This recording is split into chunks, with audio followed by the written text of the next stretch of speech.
오늘 강의는 은퇴 후 자산 관리를 하시는 분들께 꼭 도움이 되게 준비했습니다. 시작하기 전에 딱 한 가지만 부탁드립니다. 지금 화면 아래 좋아요와 구독 한 번만 눌러주시면 앞으로도 어려운 경제 이슈를 은퇴자 관점에서 쉽게 풀어드리겠습니다. 자, 오늘의 주제는 이겁니다. 비트코인, 개미만 몰랐던 시나리오. 그런데 저는 자극적인 예측을 하려는 게 아닙니다. 언제 오르냐, 몇 배 가냐, 이거 말고요. 은퇴 후 자산 관리에서 정말 중요한 건 딱 두 가지입니다. 첫째, 내 자산이 어떤 게임판 위에 올라가 있는지 아는 것. 둘째, 내 돈을 망가뜨리는 행동을 하지 않는 것. 오늘은 그 두 가지를 확실히 잡아드리겠습니다. 먼저 질문 하나 드리겠습니다.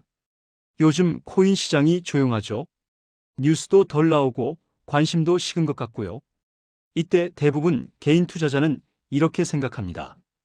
아, 끝난 거 아니야? 유동성 풀려도 코인은 안 오르나 봐. 그런데 여기서 핵심이 하나 있습니다. 유동성이 풀렸다고 해서 모든 자산이 똑같이 오르지 않습니다. 돈이 어디로 흘러가게 길을 내주느냐가 더 중요합니다. 은퇴자 입장에서는 이걸 꼭 기억하셔야 합니다. 돈은 물이고 정책과 규제는 수로입니다. 수로가 뚫리는 곳으로 물이 갑니다. 그럼 지금 수로가 어디로 뚫리고 있을까요? 오늘의 키워드는 3개입니다. 스테이블 코인, 은행, 토큰화.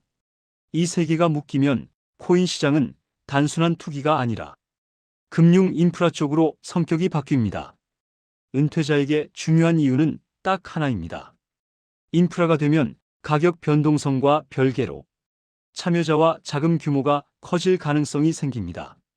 하지만 동시에 사기도 늘고 상품도 복잡해지고 잘못 들어가면 손실도 커집니다. 그래서 원칙이 필요합니다. 첫 번째 키워드. 스테이블 코인이 뭡니까? 쉽게 말하면 달러처럼 쓰는 코인입니다. USDT, USDC 같은 것들. 가격이 $1 근처에서 움직이게 설계되어 있습니다. 왜 중요하냐? 스테이블 코인은 단순한 코인이 아니라 디지털 달러 결제망으로 작동합니다. 카드 결제, 해외 송금, 플랫폼 결제, 기업 간 정산, 이런 데에서 속도가 빠르고 접근성이 좋습니다. 즉, 스테이블 코인이 커진다는 건 미국 달러의 영향력이 디지털 방식으로 확장된다는 뜻입니다. 여기서 은퇴자에게 중요한 포인트가 하나 더 있습니다. 스테이블 코인이 커질수록 그 뒤에 붙는 것이 뭡니까? 미국 단기 국채, 달러 자산. 즉, 스테이블 코인이 커지면 미국 금융시장의 흡입력도 커질 수 있습니다. 두 번째 키워드, 은행입니다.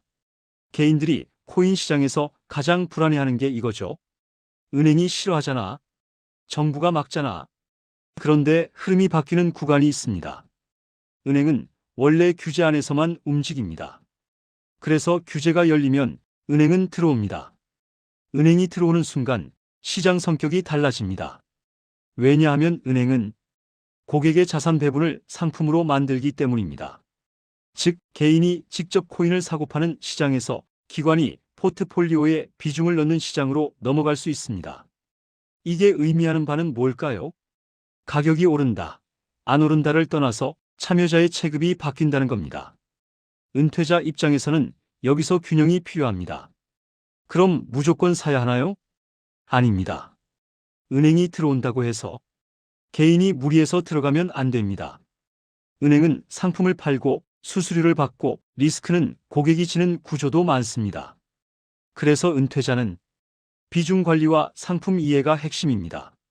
세 번째 키워드, 토큰화입니다. 토큰화가 뭐냐? 주식, 채권, ETF 같은 전통 자산을 블록체인 위에서 토큰 형태로 거래하게 만드는 겁니다. 쉽게 말해 주식을 코인처럼 사고 파는 구조가 열릴 수 있다는 얘기입니다. 여기서 중요한 포인트가 있습니다. 토큰화가 커지면 코인 시장에 새로운 수요가 들어올 수 있습니다.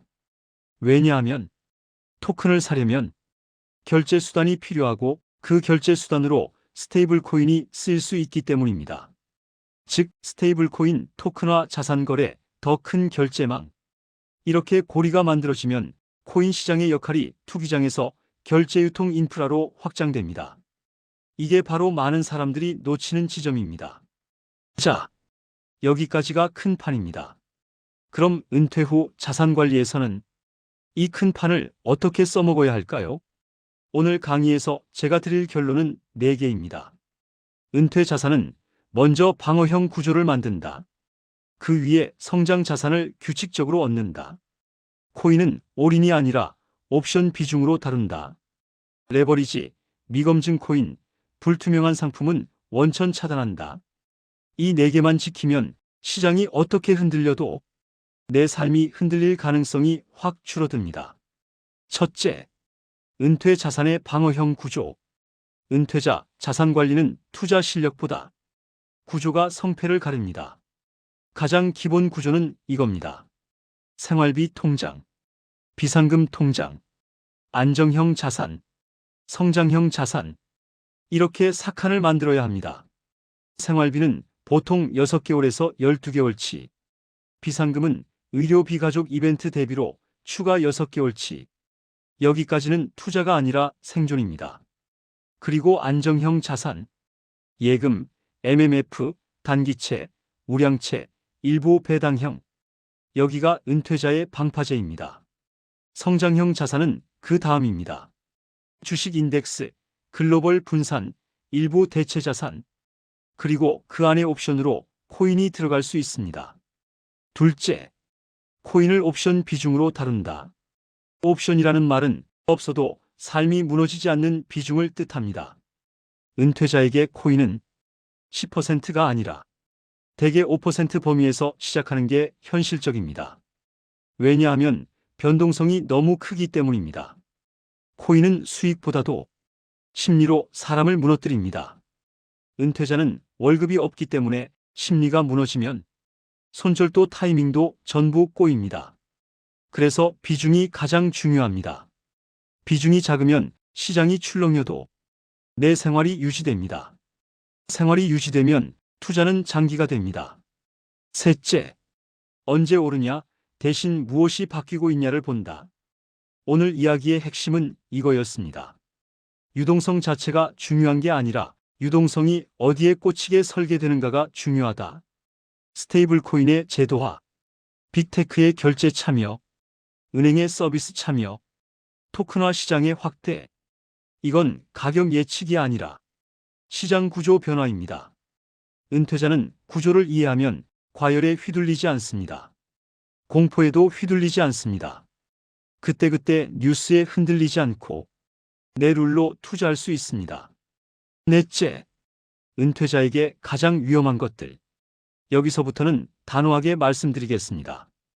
은퇴 후 자산 관리에서 절대 하면 안 되는 행동 5가지. 레버리지, 담보대출로 투자, 검증 안 된 알트코인 몰빵, 확정 수익, 원금 보장을 내세우는 코인 상품, 지인 권유로 시작하는 불투명한 투자. 특히 4번, 요즘 스테이블 코인, 예치, 이자, 디파이 같은 말로 포장해서 달마다 이자 준다는 상품이 많습니다. 은퇴자분들은 이런 구조를 보면 예금처럼 착각하기 쉽습니다. 하지만 대부분은 예금이 아닙니다. 예금자 보호도 다르고 기초자산도 불명확하고 상대방 리스크가 큽니다.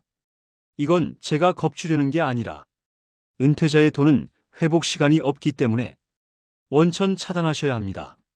자, 이제 실전으로 들어가겠습니다. 은퇴자 코인 디지털 자산은 이렇게 접근하시면 됩니다. 1단계, 내 자산을 4칸으로 나눈다. 생활비, 비상금, 안정형, 성장형. 2단계, 성장형 안에서 코인 옵션 비중을 정한다. 예를 들어 2%, 처음부터 5% 넘기지 않는다. 3단계, 한 번에 사지 않는다. 36개월로 분할한다. 왜냐하면 은퇴자에게는 타이밍 싸움이 불리하기 때문입니다. 4단계, 리밸런싱 규칙을 만든다. 예를 들어 코인 비중이 2%에서 4%가 되면 절반을 이익 실현해서 다시 2%로 내린다. 반대로 2%가 1%로 줄면 추가 매수는 규칙에 따라 최소만 한다. 이렇게 하면 내 감정이 아니라 내 시스템이 투자합니다. 그리고 마지막으로 큰 시나리오가 펼쳐질 때 은퇴자는 무엇을 체크해야 하느냐? 체크리스트를 드리겠습니다. 첫째, 스테이블 코인 관련 규제와 제도화가 진짜로 진행되는가? 둘째, 대형 은행과 대형 플랫폼이 실제로 결제와 거래에 들어오는가? 셋째, 토큰화 시장이 파일럿을 넘어 유통이 되는 단계로 가는가? 넷째, 그 과정에서 사기 상품이 폭증한다. 내가 가입하는 상품이 예금인지 투자 상품인지 파생인지 한 줄로 설명할 수 있는가? 다섯째, 내 포트폴리오에서 생활비 영역이 흔들리지 않는가? 이 5가지만 보셔도 은퇴자 자산 관리는 훨씬 안정적으로 굴러갑니다. 정리하겠습니다. 오늘 결론, 코인 시장은 조용해 보일 때도 뒤에서 판이 바뀔 수 있습니다. 스테이블 코인, 은행, 토큰화, 이 3가지가 맞물리면 코인 시장은 단순한 투기가 아니라 금융 인프라로 확장될 가능성이 있습니다. 하지만 은퇴자는 흥분하면 안 됩니다. 은퇴자는 비중과 구조로 승부합니다. 생활을 지키는 방어형 구조 위에 옵션 비중으로 규칙적으로 접근한다. 그리고 레버리지와 불투명한 상품은 차단한다. 이게 오늘 강의의 핵심입니다. 마무리하겠습니다. 오늘 내용이 도움이 되셨다면 좋아요, 구독, 알림 설정까지 부탁드립니다. 다음 시간에는 은퇴자 관점에서 안정형 자산 예금단기 MMF로 생활비 방파제 만드는 법, 그리고 리밸런싱을 자동화하는 가장 쉬운 규칙, 이 2가지를 아주 실전적으로 다뤄드리겠습니다. 시청해 주셔서 감사합니다.